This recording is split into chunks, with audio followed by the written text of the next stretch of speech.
But then this begs the question, what exactly is transcare? I'm not entirely sure. No clue. Caring for people who are transgendered? What is transcare? I've never heard that word before. I think it's just recognizing issues that relate to transgender individuals in the healthcare system and trying to figure out how to address gaps in the system.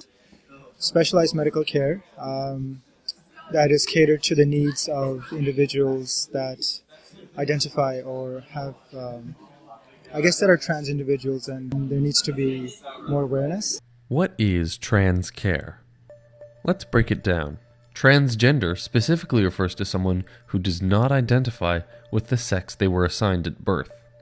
This can include male to female, or M to F, or female to male, F to M. Care. The maintenance and improvement of physical and mental health through the provision of medical services. Thus, transcare is providing healthcare to a transgender-identifying individual, just as one would to any other individual encountered in practice. To learn more about how transgendered individuals experience healthcare, we spoke with an expert. This is Wes. I'm Wes, HIV prevention worker, and I happen to be trans. I was born female. I started my medical transition about 4 years ago, socially about 6 months before that. Transition is a self-defined thing. It's different for everybody. My transition meant hormone replacement therapy and some surgeries. Socially, it involved legal name change and that sort of thing, but transition is different for everybody. We are doctors, we're lawyers, we are volunteers, we're students. We are just as diverse of a population as our non-trans counterparts. 55% of trans people in the province of Ontario are living with a disability or chronic illness. 23% of trans people in Ontario are racialized. 19% of us are newcomers to Canada or were born outside of Canada. 27% of us are parents. 6% of us have some sort of intersex condition as well. We have a tendency to think that everything that happens to trans people is because they're trans. If you're my doctor and I'm coming to you for care, I need you to understand that there's just as wide an array of things that are going to be impacting my health as anybody else. 21% of trans people avoid the emergency room when they need it because they're trans. Oftentimes, by the time we're approaching our doctor or emergency care, you're our last resort, and you're often the last place we want to be because of what we may have experienced with other healthcare providers prior to that.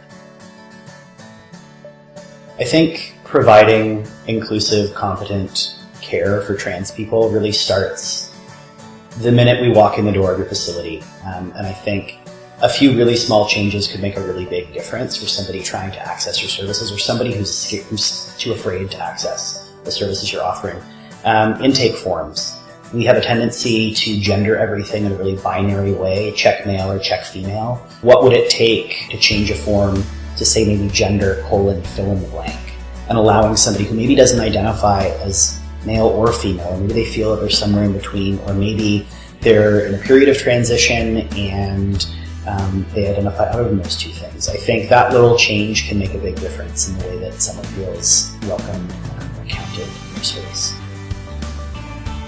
A lot of people make assumptions about our bodies and what body parts we have and how we feel about our body parts. It's safe to say that some trans people really don't like the body parts that they were born with. Some people really like the body parts that they were born with, and sometimes you're indifferent and it changes from day to day. So really understand that it's not a prerequisite that we hate the body we were born into. Gender has a very large mental construction as well. Anybody with a cervix requires a pap smear. There's lots of trans men that still have cervixes. It's important to recognize that cervical health is still an issue for trans men. So asking that question of your patients, do you have a cervix? Is this something that we should be concerned about? Anybody with breast tissue still needs to worry about breast health. Trans women, people who are born male and transition to female, hormones will give you breast tissue. You need to be worried about breast health. Trans men who have been on hormones, your breasts don't suddenly disappear. Breast health is still important. And even if you've had a mastectomy or chest surgery, as some people might call it, there's still small amounts of breast tissue remaining. So talking about how to check yourself and how regularly trans people should be coming in for that kind of care. Trans women still have to worry about prostate health. That needs to be something that's on your agenda. If I, as a trans man, come in for a pap smear and I have a male health card, do you know how to bill that through OHIP? Do you know the extra paperwork that's going to be required to do that? Very little information is available about trans folks and HIV, and that's not surprising because there's very little health research done on trans folks to begin with. Trans people have higher prevalence rates of HIV than other sexual minorities, such as men who have sex with men. The fact is that 15% of trans people in Ontario, according to the Trans Pulse Project, have done sex work. We know that sex work is a high-risk trade. The more sexual partners you have, the higher your risk. We also know that it's a trade that there's no legal protections for folks that are doing sex work. So we really need to be looking at the numbers and looking at, if somebody's going to your clinic to get an HIV test done, is there even the option for them to be counted as a transgender person getting the test done, or do they have to check male or female? If we're not asking these questions and collecting these numbers, there's no way that we're ever going to have funds allocated to HIV prevention among transgender people.